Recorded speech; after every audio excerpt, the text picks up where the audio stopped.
రేవంత్ రెడ్డి గారు కావచ్చు, వారి పార్టీకి సంబంధించిన ఇతర నాయకులు కూడా కావచ్చు, ఫిరాయింపుల మీద మాట్లాడే మాటలు పాత సామెతే కావచ్చు, కానీ మరొకసారి గుర్తు చేసుకోవాల్సి వస్తుంది. దయ్యాలు వేదాలు వల్లించడం అనేది. అసలు ఈ దేశంలో పార్టీ ఫిరాయింపులు మొదలుపెట్టిందే కాంగ్రెస్ పార్టీ మొట్టమొదటిగా. ఈ దేశంలో పార్టీ ఫిరాయింపులు మొదలైన నాటికి టీఆర్ఎస్ పార్టీ పుట్టలేదు, బీఆర్ఎస్ పార్టీ పుట్టలేదు. మనందరికీ తెలిసిన విషయం, దేశానికంతా తెలిసిన విషయం.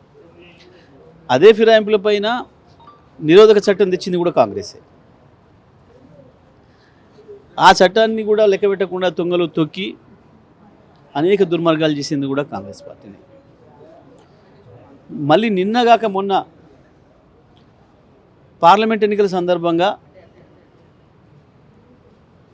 ఫిరాయింపుల నిరోధక చట్టానికి పదును పెడతాం, కండువ మారిన రోజే ఆ సభ్యత్వం రద్దయ్యేటట్టు చేస్తామని చెప్పి మేనిఫెస్టోలో పెట్టి, ప్రత్యేకించి ఇంకా పాంచన్యాయులు పెట్టి గప్పాలు కొట్టింది కూడా కాంగ్రెస్ పార్టీనే. గురువింజ నీతిలో మాట్లాడుతున్నారు, సోయిండాల మాట్లాడేటప్పుడు కేసీఆర్ రాజుడు. కేసీఆర్ ఏం చేసిండు? కేసీఆర్ మీ చేతగంతనంతో మీ పార్టీలో ఉన్న 12 మంది వీళ్ళు ఇది పార్టీ నడపడం లేరు, ఇది సాధ్యం కాదు అని చెప్పి వాళ్ళందరూ కలిసి 12 మంది కలిసి వచ్చి విలీనం చేశారు. కేసీఆర్ కండవలు కప్పాలి ఇంటింటి తిరిగి వాళ్ళంతలో వాళ్ళందరూ కలిసి వచ్చి విలీనం చేశారు.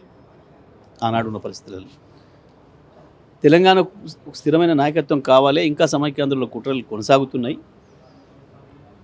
వీళ్ళంతా ఈ రేవంత్ రెడ్డి గారు వీరందరూ ఇంకా వాళ్ళ సంకలనే ఉండి, చంద్రబాబు నాయుడు లాంటి తెలంగాణ వ్యతిరేకుల సంఖలో ఉండి తెలంగాణను ఫెయిల్ చేయాలి, ఇది ఒక విఫల ప్రయోగం అని చెప్పాలి, ఈ రాష్ట్రం నడుపుకోలేని పరిస్థితిలో ఉన్నామని చెప్పి మళ్ళీ అందులో చేర్చాలన్న కుట్రలు కొనసాగుతున్న సందర్భంలో తెలంగాణకు ఒక బలమైన నాయకత్వాన్ని నిర్మించాలని చెప్పి ఒక ఉద్దేశంతో ఆ రోజు కేసీఆర్ గారు బహిరంగంగా చెప్పింది, రాజకీయంగా మనకు ఒక బలమైన పునాది ఉండాలి, మనకు ఒక నాయకత్వం ఉండాలి, ఇది లేకపోవడం వల్లనే తెలంగాణ వెనుకబడింది అని చెప్పి. కానీ మీలాగా ఇంటింటికి పోయి రకరకాల ప్రలోభాలు పెట్టి రాత్రిపూట పోయి మధ్యరాత్రులు పోయి కండవలు కప్పిరాలి. కేసీఆర్ కొంచెం సోయి ఉండాలి కదా, మాట్లాడేటప్పుడు చూసుకోవాలి కదా. వెనక ముందు ఆ జుడే కేసీఆర్ పార్టీ ఫిరాయింపుల చట్టం వచ్చిన నాటికి కేసీఆర్ ఎక్కడున్నారు? పార్టీ ఎక్కడ ఉంది? BRS party. ఎందుకు వచ్చింది ఆ చట్టం? మీరు చేసిన ఏదో పనులు అవతల ఇంకోరు కూడా చేస్తున్నారని చెప్పి, మీ వల్లనే గుంజుకపోతున్నారని చెప్పి చట్టం తెచ్చుకున్నారు. ఆ తర్వాత మీరు అన్నీ ఈ దేశంలో ఏమైనా దుర్మార్గాలు జరిగినాయి అని అంటే బట్ అన్నిటికీ మూల కారణం కాంగ్రెసే. ఇవాళ వీళ్ళు మాట్లాడుతున్న నిరుద్యోగం కావచ్చు, వీళ్ళు మాట్లాడుతున్న వ్యవసాయ రంగం కావచ్చు, అన్నీ నాశనం అయిపోవడానికి కారణమే కాంగ్రెస్ పార్టీ. ఈ దేశాన్ని అత్యంత ఎక్కువ సంవత్సరాలు ఏలింది మీరు. కేంద్రం మీ చేతిలో ఉంది, రాష్ట్రాలు మీ చేతుల్లో ఉన్నాయి. 30-40 సంవత్సరాలు మొత్తం అన్ని రాష్ట్రాలు, కేంద్ర ప్రభుత్వం అంతా మీ చేతిలోనే ఉంది దేశానికి స్వతంత్రం వచ్చిన తర్వాత. మరి మీరు కాకపోతే ఇంకోరైతే కారణం? బుద్ధి లేకుండా మాట్లాడుతున్నారు.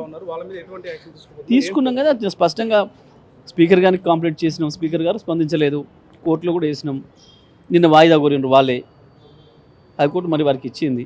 తప్పకుండా మాకు సుప్రీంకోర్టు కూడా ఉంది, సుప్రీంకోర్టులో గతంలో ఇచ్చిన తీర్పు ఉంది, దాని ప్రకారమే జరుగుతుందని మేము భావిస్తున్నాం. తప్పకుండా అన్ని రకాల ఫైట్ చేస్తాం. ఇప్పుడు ఒకటి అంటున్నారు సార్ రేవంత్ రెడ్డి గారు, అధికారంలో ఉన్నప్పుడు ప్రగతి భవన్ గేట్లు తెరవకుండా అధికారం కోల్పోయిన తర్వాత ఫామ్ హౌస్ గేట్లు తెరిచి ఎమ్మెల్యేలు ఎమ్మెల్సీలు కాడు పట్టుకుంటున్నారు. రాకపోతేనేమో రాలేదని ఏడ్చిర్రు, వస్తే వస్తుందని ఏడుస్తున్నారు. మీకు ఎందుకు ఉంటే మా పార్టీ కార్యకర్తలు మా ఇంటికి వస్తారు, మీరెందుకు తడుపుకుంటున్నారు?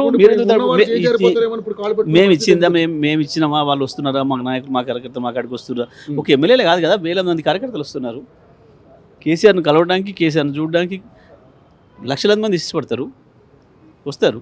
నేను అంటుంది అదే, నువ్వా ఇంటింటి తిరిగి కాలు పట్టుకుంటుంది కేసీఆరా? కేసీఆర్ ఎవరింటికైనా పోయింది ఇప్పటివరకు? ఎప్పుడైనా చూసిరా మీరు? ఇంకా చాలామంది ఎమ్మెల్యేలు టచ్లో ఉన్నారండి కదా సార్. అదే కదా, అది సిగ్గుమాలుతాను. నేను ఇంకా రక్తనం చేస్తాను, నేను బహిరంగం చేస్తా అని చెప్పుకుంటాను సిగ్గు తప్పి. నేను చేసి ఏదో పని కొనసాగిస్తా అని చెప్పి చూస్తున్నారు ప్రజలు.